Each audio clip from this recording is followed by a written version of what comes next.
Russell Moore, I want to turn to you about the faith of Jimmy Carter. I noted as his casket left the United States Capitol, the United States Navy Band paused to play "A Mighty Fortress Is Our God" and "My Faith Looks Up to Thee." How was Jimmy Carter guided as president and, of course, in his post-presidency by his faith? Well, I was struck by the choice of "A Mighty Fortress Is Our God," written by Martin Luther, which includes the line, "That word above all earthly powers, no thanks to them abideth." And I think that's an important aspect of Jimmy Carter in a time when faith, along with everything else, seems to be just a political category.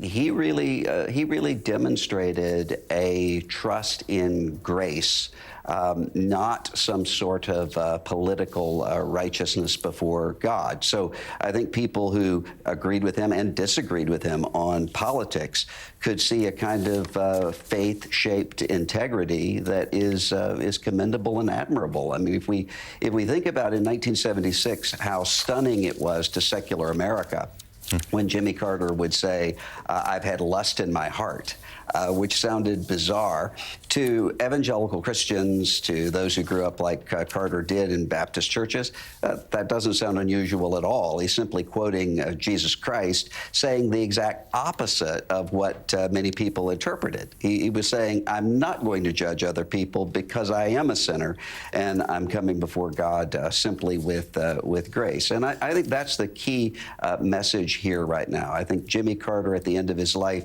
stands before God not in terms of his presidential success or eradicating the guinea worm or all of the things that he did, but simply on the basis of grace and mercy. And that was reflected, was it not, Russell, in his years after the White House, winning the Nobel Peace Prize, of course, for his work on human rights in 2002, establishing the Carter Center long before that, his ongoing work with his wife, Rosalind, for Habitat Humanity, much of that guided by his upbringing in the church and his faith. Yes, the last conversation I had with him in 2016, right after the presidential election then, I thought he would want to talk about politics. And instead, he wanted to talk about prayer and faith and death and what it means to stand before God. And I was struck by that. This was an extraordinarily human figure in a time when everything seems to be politicized.